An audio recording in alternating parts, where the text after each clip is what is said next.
So a couple of weeks ago, I stumbled onto this game that completely opened up my mind and changed my perception of what gaming could be. While most games are competing to immerse players in a rich world full of intricate plot lines, character development, points, adventurous quests, this game takes an exact opposite approach. There's no plots, no points, or no characters. It's not a game that's meant to be won or lost, but simply enjoyed. The game in question is called EXO 1.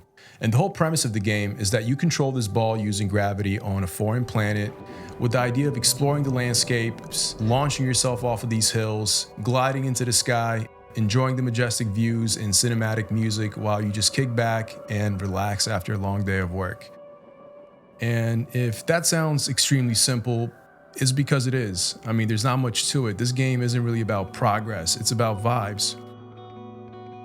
There's something meditative about this experience.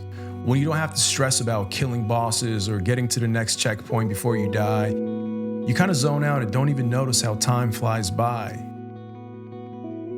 Now, personally, I'm not much of a gamer, but for me, this almost represents like a brand new category or genre of gaming. This is what I call Zen games, and I definitely see a potential industry emerging around games that are not meant to be won or lost, but simply enjoyed. Games that almost put you in a meditative state after a long and stressful day, whereas some games are so intense that you feel more stressed out after the game than you did before playing it.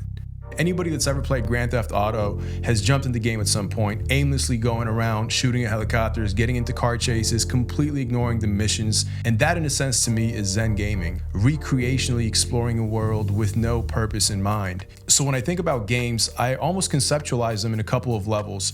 At level number 1, you have this physics-based world. Whether it's Pong or Tomb Raider, you have a world with its own associated laws of physics. It could be gravity, friction, fluid dynamics, etc. On level number 2, you have interaction dynamics, and these are gaming mechanisms that basically dictate how the player interacts with the game. In Pong, for example, you have a paddle which the user controls, and based on the speed and the angle which you hit the ball, it dictates the physics of the ball.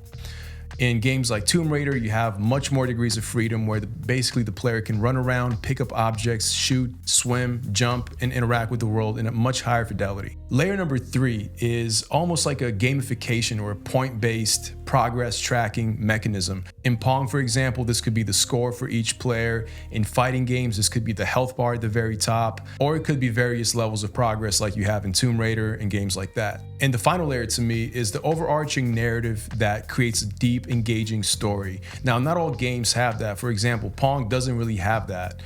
Some games are not really that deep, but on the other side of the spectrum, you have games like The Last of Us, Uncharted that almost feel like full-blown cinematic experiences. Now, I think Zen-based games live somewhere between layer 2 and 3.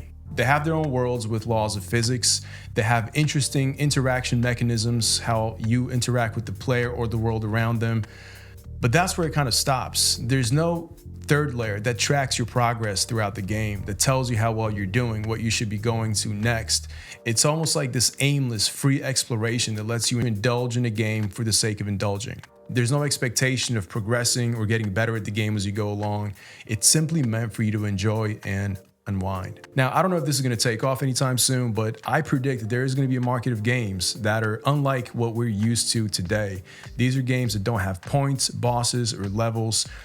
And with the proliferation of Unreal Engine 5 and all these other free gaming engines, we're going to see a renaissance of gaming experiences that put beauty and relaxation above everything else. Now, the link for EXO 1 is down in the description. Keep in mind it's just a demo, and you can get it on Steam, which unfortunately for now is only on Windows. For anybody else, let me know if you know of any other similar experiences. I would love to try them out. Comment down below or just join the Discord. Let me know what you think, if you have any suggestions, and I'll see you next time.